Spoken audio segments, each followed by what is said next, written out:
In this video, I will show you how you can maximize your small business local visibility in Google search in 2023. Welcome back to a new video on my YouTube channel. I'm Galicki, a freelance marketing specialist based in Dublin. Let's get started. A local SEO strategy must be built on three key components: keywords, content, links. Those three components play a very important role in building your online local ranking in Google. The keywords you optimize for will determine your SERP ranking, so it's important that you choose the right keywords to drive traffic to your site. The keywords can be a long tail or medium tail with the location. For example, plumbing repairs in Dublin or washing machine repair Cork. Add your service plus mention the location, where are you based, but don't overdo this. You want your permalinks to look natural, non-spammy and easy to understand for humans.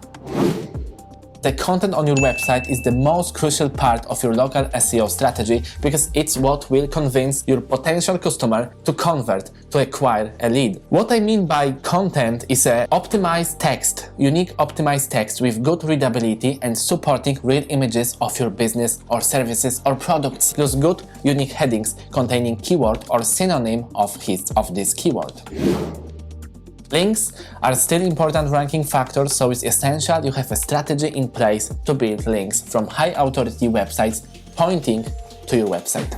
Don't forget also about internal links, which are the only links linking to your other subpages on your website. For example, on homepage, you should have somewhere in the text a link pointing to your services, so it will be more convenient for user and for Google crawlers to navigate and explore your content.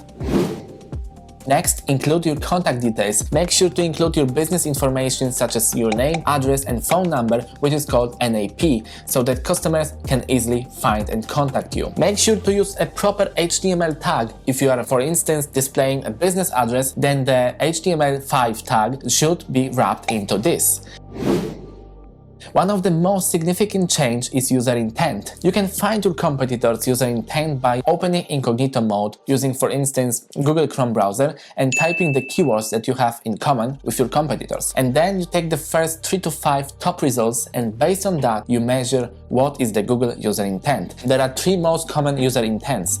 Informational, when the user wants to learn something. So, for example, user ask question in Google like how to do that, how to make an apple pie, how to repair a laptop. Transactional, when the user is seeking for a specific product or service and he wants to buy, so he types the specific product name with price or use additional words like cheap, best deal, discount, etc. Navigational, when the user is looking for a specific website, like for example, he types into Google term Facebook because he wants to access the Facebook account page.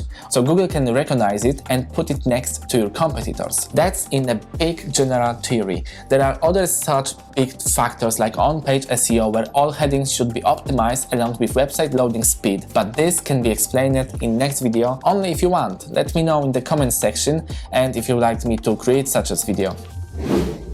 While link building won't make or break your local SEO strategy, it will help you improve your ranking. Make sure you have a strategy in place to build links from high authority websites to your site. Understand your linking needs. Figure out what kind of links you need to build for your local SEO strategy. Do you need links from blog posts, high authority websites like from government or from medical clinics? Create linkable assets. Make sure you have linkable assets such as blog posts, infographics and images. Build links to your homepage using do follow and no follow ratio. The 80-20 rule, when you should focus on no follow links as well, since they matter too. And don't buy mass links, since they can be marked almost immediately by Google algorithm and it might penalty your website. The last ever thing you want to do is to lose trust in Google. Reach out to similar business owners, ask for link exchange and don't overdo backlinking. Try getting like 25-20 backlinks per month.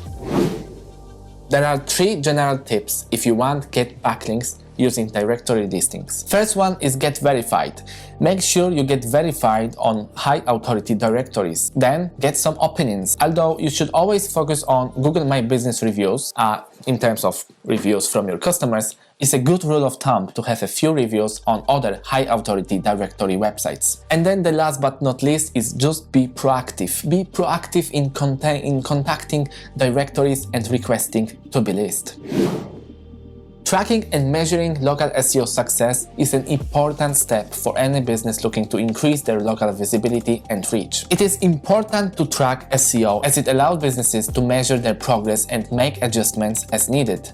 One of the first steps is to set the tracking and reporting tools. I recommend using from free Google Trends, Hotjar or Google Search Console. From paid ones, Zotrix, SEO Ranking, Ahrefs, which is the last one is quite expensive but it's awesome tool used by myself and other agencies. But if you don't have budget, maybe try Spyfu. These tools can help businesses monitor their rankings, organic traffic, monitor their competitors and other key performance indicators. They can also provide valuable insights into how their local SEO efforts are performing and help them identify areas for improvement. Another way to track SEO is to monitor customer reviews. Customer reviews are an important component of local search engine optimization as they can help businesses to boost their rankings and create a strong online reputation. The simple advice is to respond as soon as possible once you get the review from a customer and don't delete negative reviews because they also build authority in search ranking. With the negative reviews, you can delete them, but first report it to Google, give the reason why you want to delete this and, for example, because they are not true, it's spam, etc. Also, I created an article on how to delete negative reviews from Google, so you can find it in the description down below and learn more about it.